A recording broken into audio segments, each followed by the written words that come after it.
You fellow ought grab your coffee, let's dive into Ganglion episodes, and like we're dissecting our latest binge over steaming raiment at that hole-in-the-wall spot downtown. These shorts are pure, chaotic energy clocking in at about minutes each, but man, they pack a punch harder than a salaryman's overtime regret.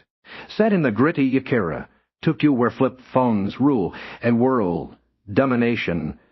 Schemes are just another corporate grind. We follow our hapless protagonist, a low-level fighter for Ganglion.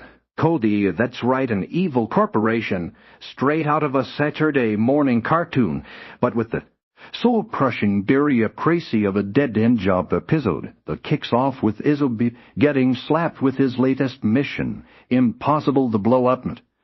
GUI operation. Picture this Isobe decked out in a ridiculous black tactical suit that screams budget villain sneaking up the iconic slopes with a backpack full of comically oversized explosives. His unreasonable boss think a slimy middle manager with a god-complex barks orders over a crackly radio demanding perfection, while sipping sake back at a kiss of his all hep muttering, hep, talks to himself like this time I'll show him, but bam. Enter Hope in the squeaky clean heroine, a cape that's way too shinny for this era, soaping him with perfect timing to foil the plan. Punches fully gadgets malfunction in the most slapstick ways as of his detonator fizzles out like a dude firework, and our boy ends up tumbling down the mountain in a cloud of dust defeated. Yet again, the vibe. Total undirded frustration, mixed with absurd humor like watching a cat chase a laser pointer it can never catch. We get glimpses of Isobe's inner monologue railing against the corporate ladder while nursing bruises, and it sets up this hilarious contrast between epic villainy and mundane off-ice was. Then episode ramps it up with the Tukisir pulling operation a scheme, so diabolically petty. It had me cackling. Ganglion's big brain trust decides to weaponize allergy season, planning to blanket the city is supercharged Poland to bring Tukyu to its sneezing knees. Ilbin's on point again, hauling these massive Poland cannons through crowded streets. Dodging salarymen on their commutes meet him much his superiors.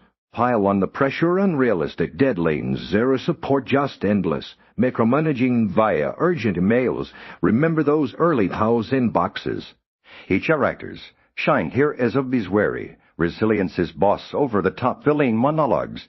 This will Poland 8-hour path to domination, and Hope wins heroic entrances that feel like they are ripped from Tokusatsu shows. Big moments include a Poland explosion gone wrong, turning the battlefield into a hazy-itching nightmare where Isobe's allergies betray him mid-fight.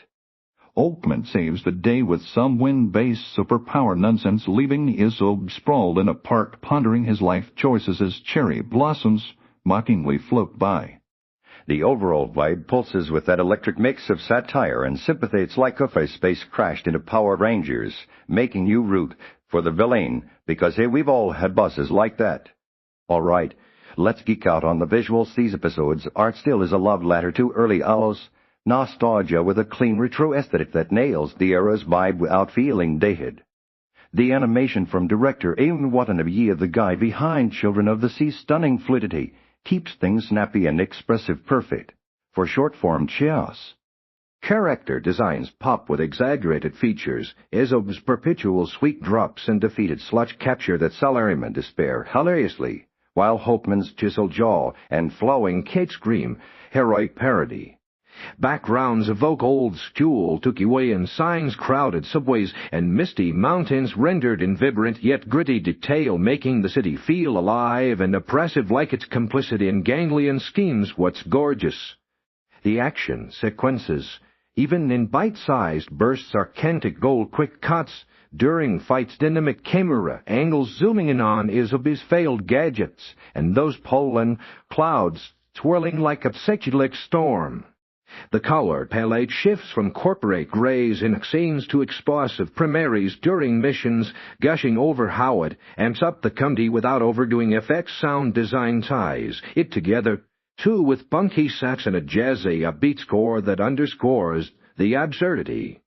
Gentle nudge where it could step up the short runtime means some gags feel rushed, like we could have lingered on Isobe's post-defeat rants for more loud-out-loud depth.